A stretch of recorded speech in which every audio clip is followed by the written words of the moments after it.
Welcome student. In today's lecture we have discussed another topic of chemistry paper first. The name of the topic is chemical thermodynamics. आपण याच्या अगोदर दोन topic discuss केलेले होते. एक म्हणजे सॉलिड स्टेट आणि दुसरं म्हणजे सोल्युशन. त्याच्यानंतर आज आपल्याला ह्या लेक्चरमध्ये केमिस्ट्री पेपर फर्स्ट त्याचा जो थर्ड टॉपिक आहे त्याचं नाव आहे chemical thermodynamics. It is a very important topic regarding the chemistry paper first. So let us start the first point, that is the introduction. We know that the matter, there are three states: solid, liquid and gas. When we give the heating to the solid, at a time it is converted into the liquid in state. When we give the heating to the liquid, it is converted into the gaseous state. That is a transformation from one phase to the another phase. When we give the cool the gas, it convert, or when we cool the vapor is converted into the liquid in state. When we cool the liquid is converted into the solid in state. Means that they are transformation. म्हणजे काय होतं, एका way मधून दुसऱ्या वे मध्ये त्याचं काय होतं, रूपांतर होतं. Another is that we know that घरी आपल्याला जे सेल असतात ते सेल काय कार्य करतात. The chemical energy is converted to the electrical energy. Chemical energy is converted to the electrical energy. परत इन हाऊस फॅन असतो आपल्या घरात, फॅनमध्ये इलेक्ट्रिकल आपण जर फॅनचा बटन स्टार्ट करतो, electrical energy is converted to the wind energy. Electrical energy is converted to the wind energy. त्याच्यानंतर electroplating of metal, electroplating of metal at a time the chemical energy is converted to the electrical energy. And जसं आपण sale असतो, त्या सेलमध्ये आपण काय म्हटलेलं आहे, केमिकल एनर्जी त्याला आपण ड्राय सेल म्हणतो. काय म्हणतो त्याला, ड्राय सेल. म्हणजे रिमोट असेल, त्याच्यानंतर टेलिव्हिजनचं जे रिमोट असेल किंवा खेळण्यामधलं ज्या हे असतात किट्स असतात लहान मुलांच्या, त्याच्यामध्ये जे काही सेल वापरले जातात त्या सेलमध्ये काय होते, ड्राय सेल त्याला आपण म्हणतो. Chemical energy is converted to the electrical energy. म्हणजे एनर्जीचं काय झालं, ट्रान्सफॉर्मेशन झालं एका वेळेमधून दुसऱ्या वेळेमध्ये. इलेक्ट्रोमेटल प्लेटिंग ज्यावेळेस आपण म्हणतो त्यावेळेस electrical energy is converted to the chemical energy.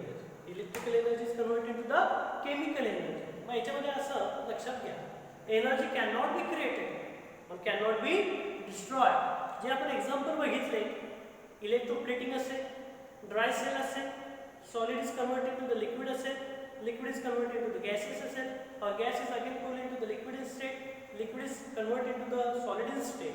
हे जे काय आपण एक्झाम्पल बघितले, त्या एक्झाम्पलमध्ये काय ना, energy is not change, energy is get transfer from one form to the another form. एनर्जीचं रूपांतर हे एका वेमधून दुसऱ्या वेमध्ये गेलं, म्हणजे transformation of energy. But energy can not be destroy.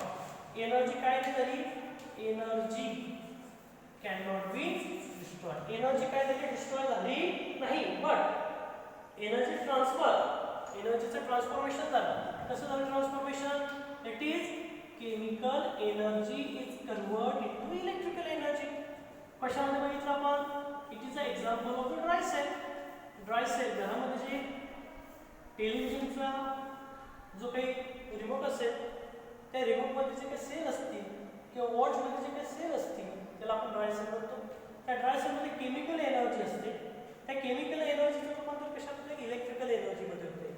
दुसरं आपण बघितलं इलेक्ट्रोप्लेटिंग, म्हणजे मेटलची जी इलेक्ट्रोप्लेटिंग होते, metal electroplating, it is a reverse of dry sale.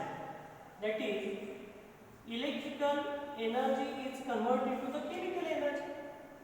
पण इथे कुठे मी असं वाक्य म्हटलं की yes energy destroy and energy can be regenerated. वाक्य कुठेच म्हटलं नाही. एनर्जी आपल्याला जनरेट बी करता येत नाही आणि एनर्जी डिस्ट्रॉय बी करता येत नाही. म्हणजे काय झालं, energies get change or energies get transfer from one way to another way. एका वे मधून दुसऱ्या वेळेमध्ये एनर्जी गेली.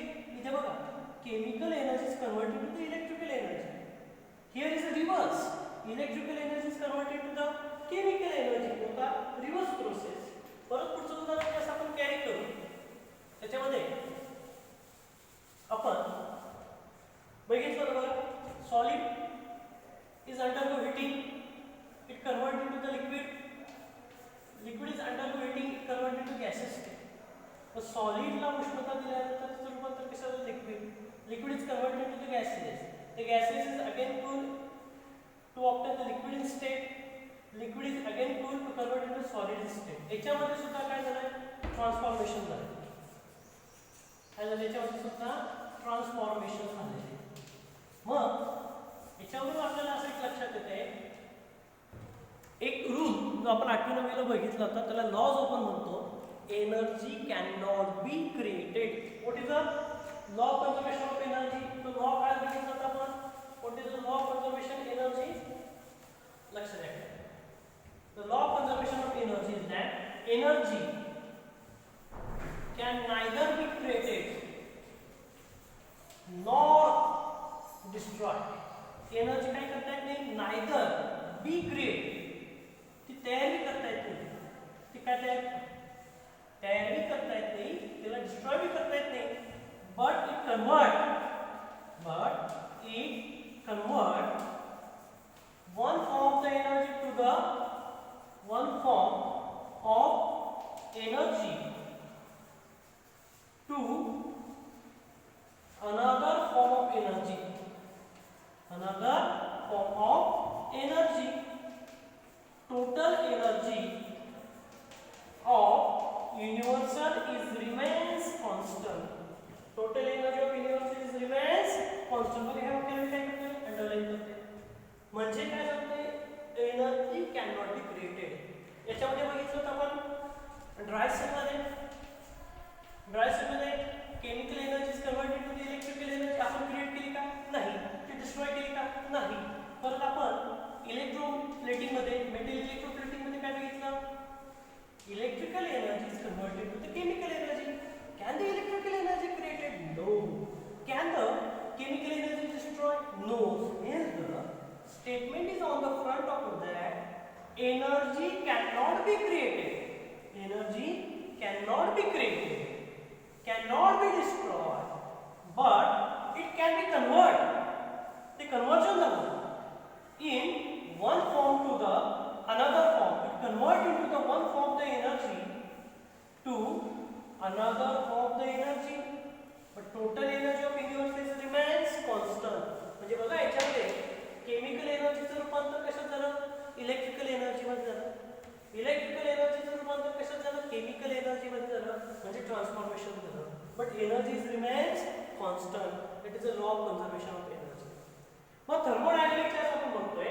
तर थर्मोडायनामिक्स मध्ये आपल्याला या आपण कॅरी आउट करतोय त्याच्यामध्ये एकच वाक्य लक्षात घ्या. थर्मोडायनामिक्स. त्या थर्मोडायनामिक्स मध्ये शब्द आधी काय वापरला chemical. It is chemical energy is converted to the electrical energy. Electrical energy is converted to chemical energy.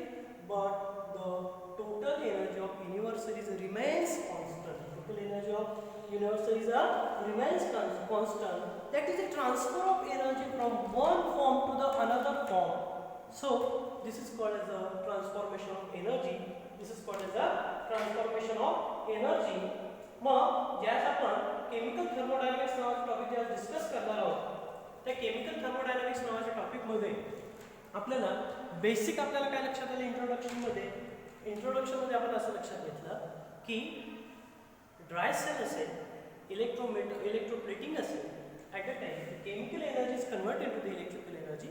Electrical energy is converted to the chemical energy. The total energy is remains constant. The chemical thermodynamics it is a branch of the physical chemistry which deals with the study of the chemical thermodynamics. It is a branch of the physical chemistry. तुम्हाला सांगितलं असेल 11वीला केमिस्ट्रीचे अनेक branches आहेत. त्याच्यामध्ये पहिली organic, inorganic, physical, analytical, त्याच्यानंतर medicinal, त्यानंतर drug and diet applied. त्याच्यामध्ये मी इथे शब्द लिहितो आता physical chemistry.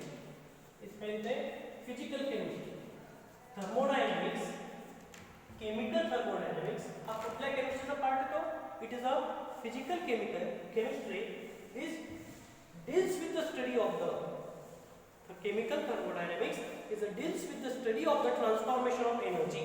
Transformation of energy म्हणजे chemical thermodynamics मध्ये किंवा chemical thermodynamics कशाचा अभ्यास करते? Transformation of energy. ट्रान्सफॉर्म होते का बदल म्हणजे रूपांतर, त्याला शब्द म्हणते रूपांतर, change one to another. So this is the chemical thermodynamics. So what is the exact definition of chemical thermodynamics? The definition of chemical thermodynamics is that the chemical thermodynamics is deals with study of chemical thermodynamics is deals with the study of the energy change in physical and chemical transformation. Physical P means that शब्द वापरला P म्हणजे physical आणि C म्हणजे chemical. बघायचं लक्ष द्या. P म्हणजे physical changes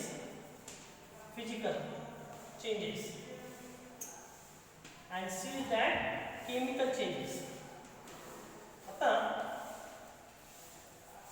physical चेंजेसचं उदाहरण तुम्हाला अगोदर आले होते ना, काय सॉलिड आहे त्याला उष्णता दिली, it converted to liquid state. Liquid due to heating to obtain the gaseous state. That is the physical changes. That is the physical changes. In chemical changes, what is the chemical changes in dry slip? In dry slip, chemical energy converted into the electrical energy, or in the electroplating, that is the metal electroplating. In that, chemical changes occur. That is the electrical energy is converted into the chemical energy. Means that physical change and chemical change. So, in physical change and in the chemical change, there is a transfer of energy from one to another, and the study is under the observation of the one of the branch of the physical chemistry is called as a thermodynamics. It's called as a thermodynamics. So, what is the definition of thermodynamics? The definition of thermodynamics is that thermodynamics is deals with study of the or is concerned with the energy change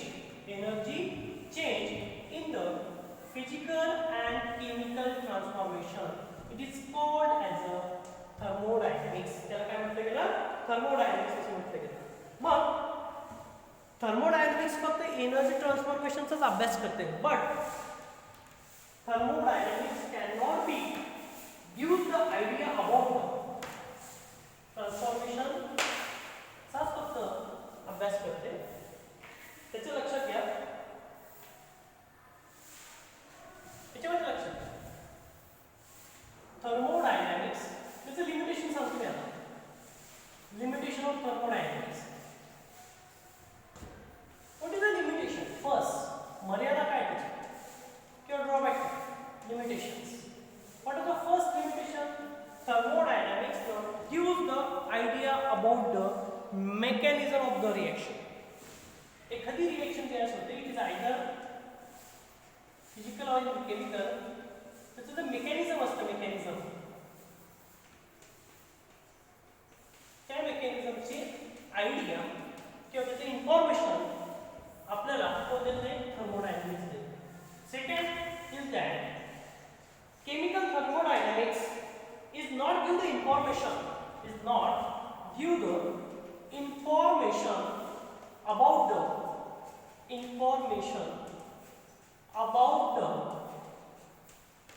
chemical and physical process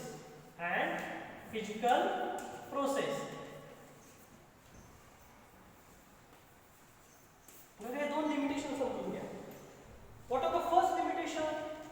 The limitation of thermodynamics is that it not gives the idea about the mechanism of the reaction. एखादी reaction ही कुठल्या मेकॅनिझमने की process झाली, म्हणजे रिएक्टंटचं रूपांतर product मध्ये होत असताना mechanism कुठलं असतं किंवा ते मेकॅनिझम काय आहे याच्याबद्दल माहिती थर्मोडायनॅमिक्स देत नाही. What are the second limitation is that? The second limitation is that the thermodynamics does not give the information about the chemical and physical process. म्हणजे केमिकल आणि फिजिकल प्रोसेसची ती केमिकल प्रोसेस किंवा फिजिकल प्रोसेस कशी झाली त्याबद्दल माहिती आपण घेऊ शकत नाही कोणाच्या माध्यमातून थर्मोडायनामिक्सच्या माध्यमातून म्हणजे thermodynamics will not give the information about the how to reaction is proceed and how to the changes is occur to the chemical and physical process. These are the limitations of the thermodynamics. मग याच्यावरून आपल्याला असं लक्षात येतं thermodynamics deals with the study of the only the energy transfer from physical and chemical process. Physical and chemical process मध्ये एनर्जीचं रूपांतर एका वेळेमधून दुसऱ्या वेळेमध्ये होत असताना त्याचा स्टडी एका फिजिकल केमिस्ट्रीच्या मार्फत केला जातो त्याला म्हटलं thermodynamics. These are the introductory part of the today's lecture. हा introductory part आपण बघितला. आपल्याला त्याचं सेकंड टायटल आहे ते आपल्याला घ्यायचं आहे. What are the second title? The second title is that terms used in the thermodynamics. Thermodynamics मध्ये कुठले कुठले टर्म्स यूज केले जातात ते आपल्याला बघायचे. Terms used in thermodynamics.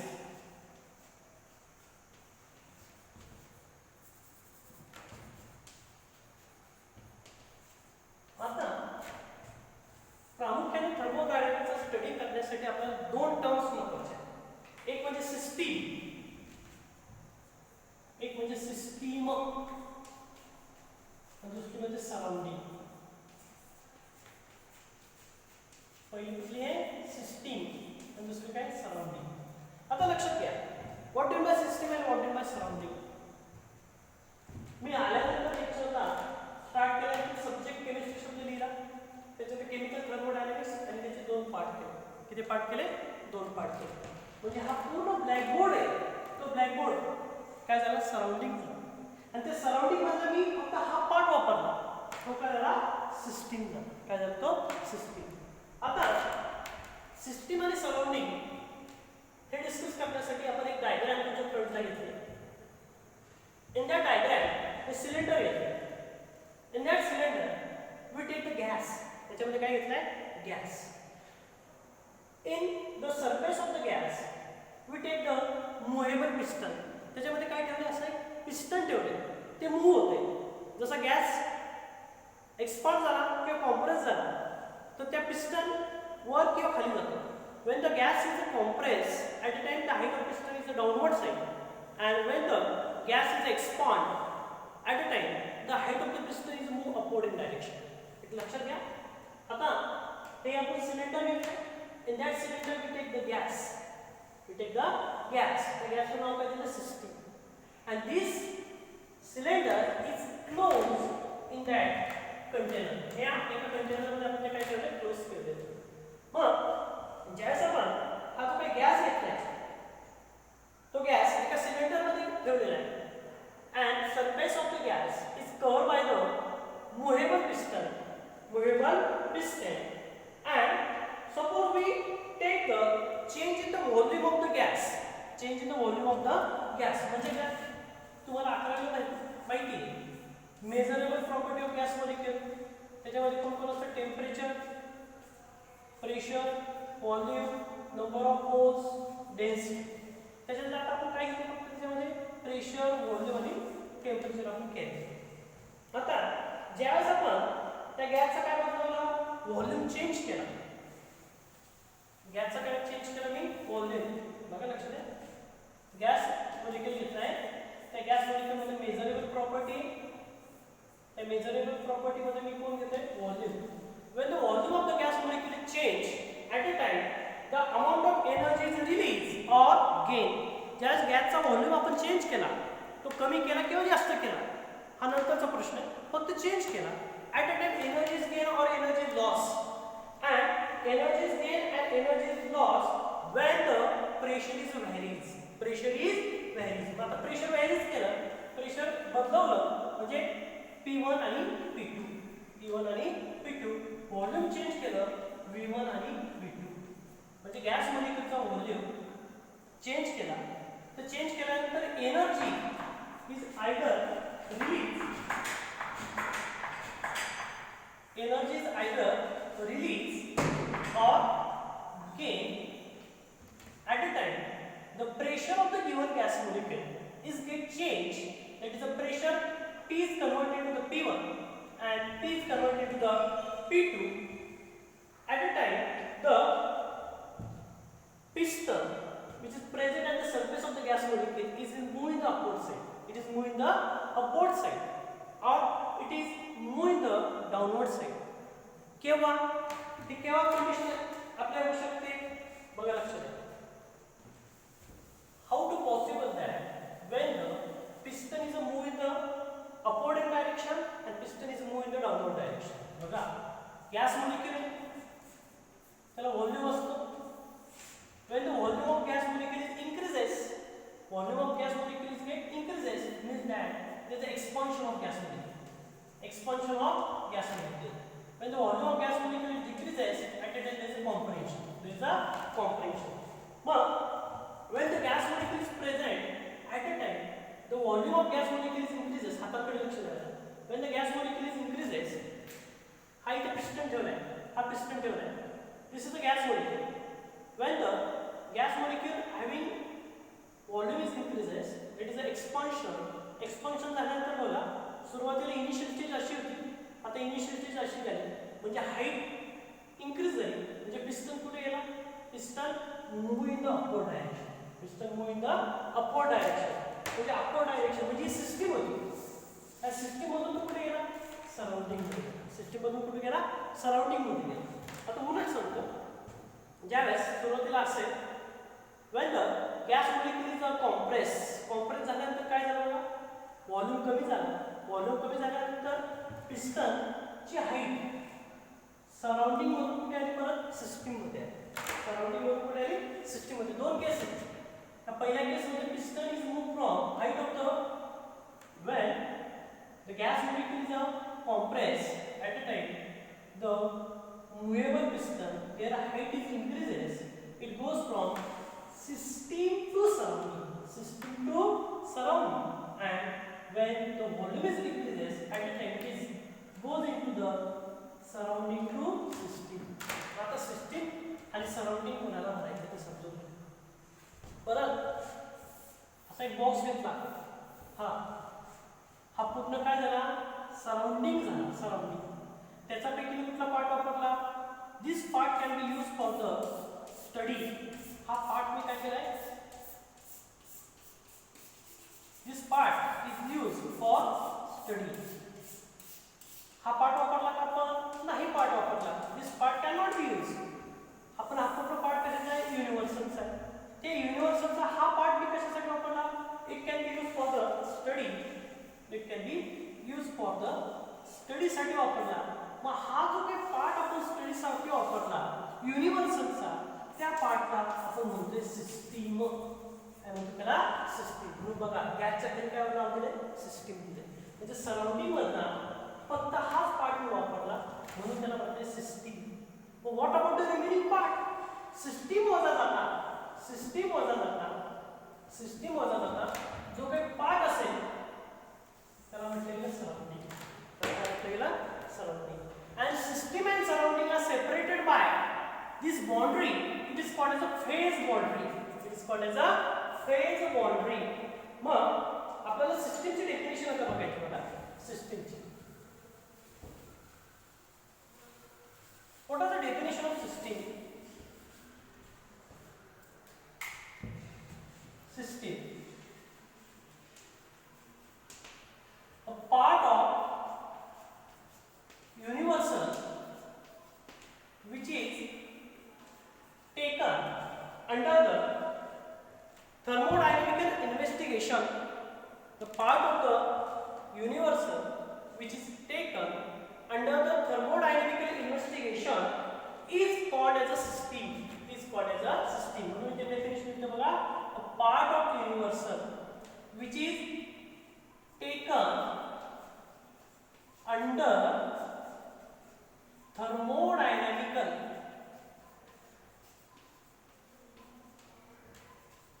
investigation is called as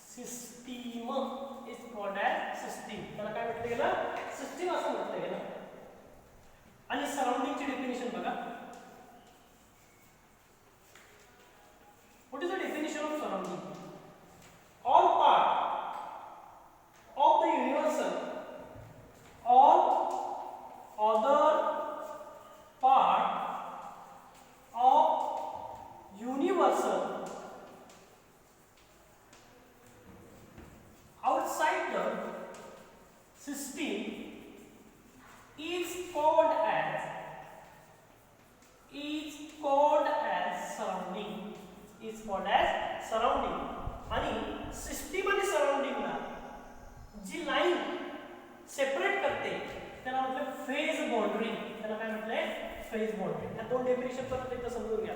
what are the definition of system? A part of the universal. बघा हा युनिव्हर्सल आहे, या युनिव्हर्सलचा काय घेतलं, ब्लॅकबोर्ड एक पार्ट घेतला. त्या ब्लॅकबोर्डचा फक्त हा पार्ट मी कशासाठी वापरला, तुम्हाला शिकवण्यासाठी वापरला, बरोबर आहे.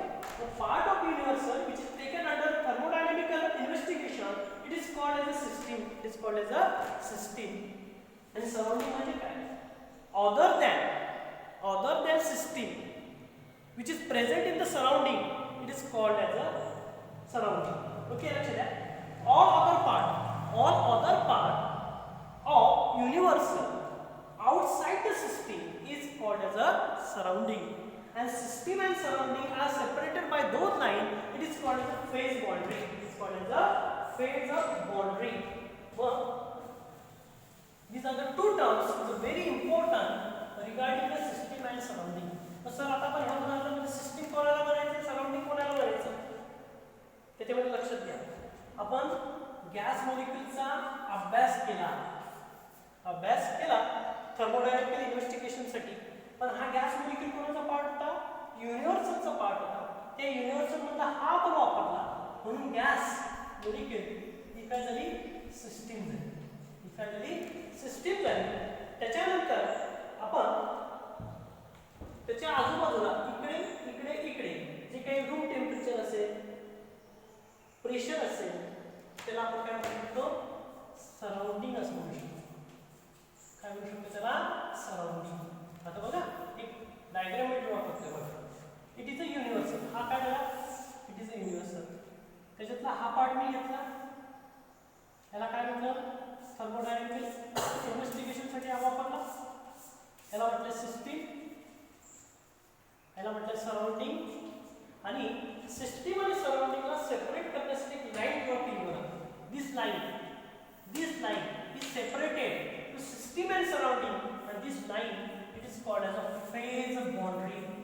त्याला काय म्हटलं गेलं, phase boundary. These are the two terms which are very important regarding the thermodynamical consideration.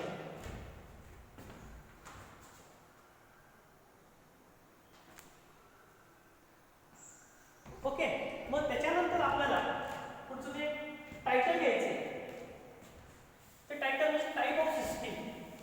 Type of system. आता किती सिस्टीम असतात, तर आपल्याला ओपन सिस्टीम, क्लोज सिस्टीम आणि आयसोलेटेड सिस्टीम आहे. किती सिस्टीम आहे, 3. टाइप ऑफ द सिस्टीम इथे नाव देतो, टाइप ऑफ सिस्टीम. सिस्टीमचे किती प्रकार आहेत, तर system are consist of the 3 type. System are consist of the 3 type. First one is that open system.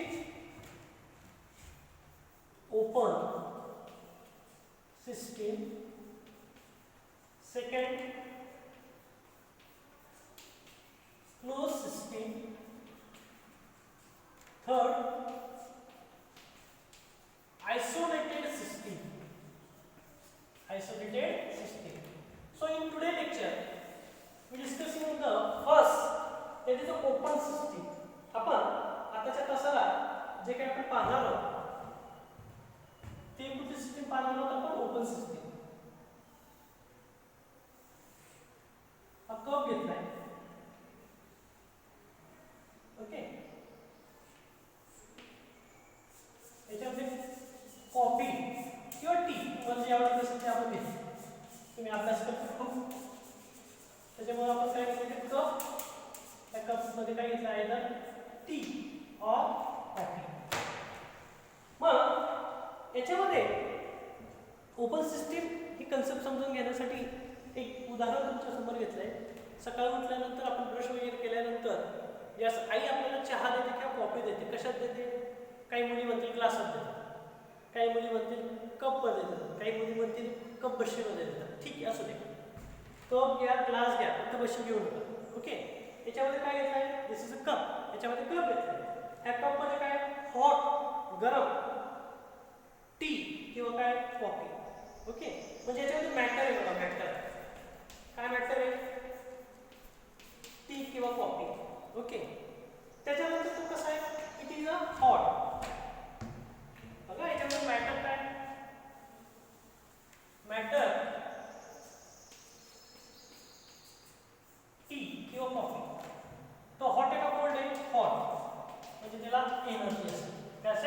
Energy आहे.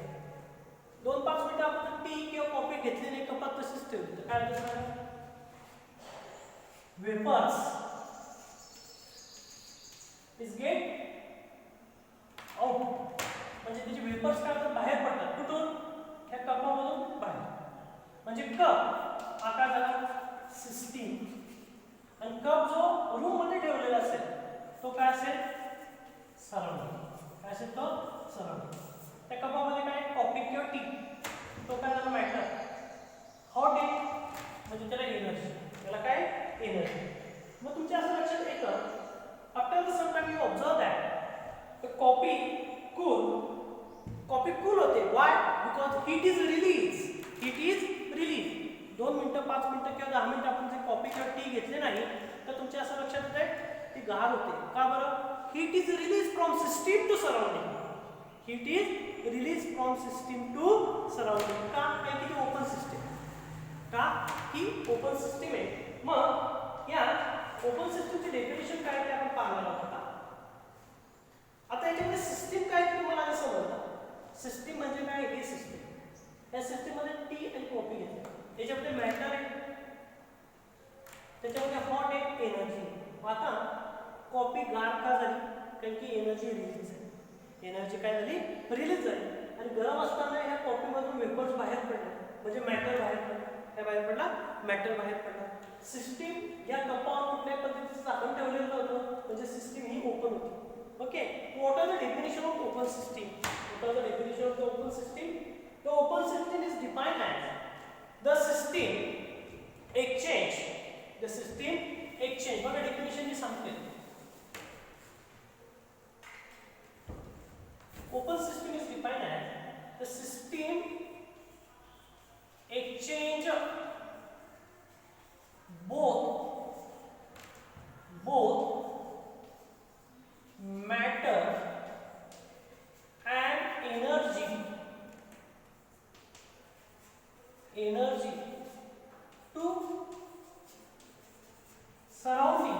energy to surrounding is called as. किंवा इथे आपण असं म्हणू शकतो, the system exchange both matter and energy to surrounding or with surrounding. कुठलाही शब्द घ्या त्याचा.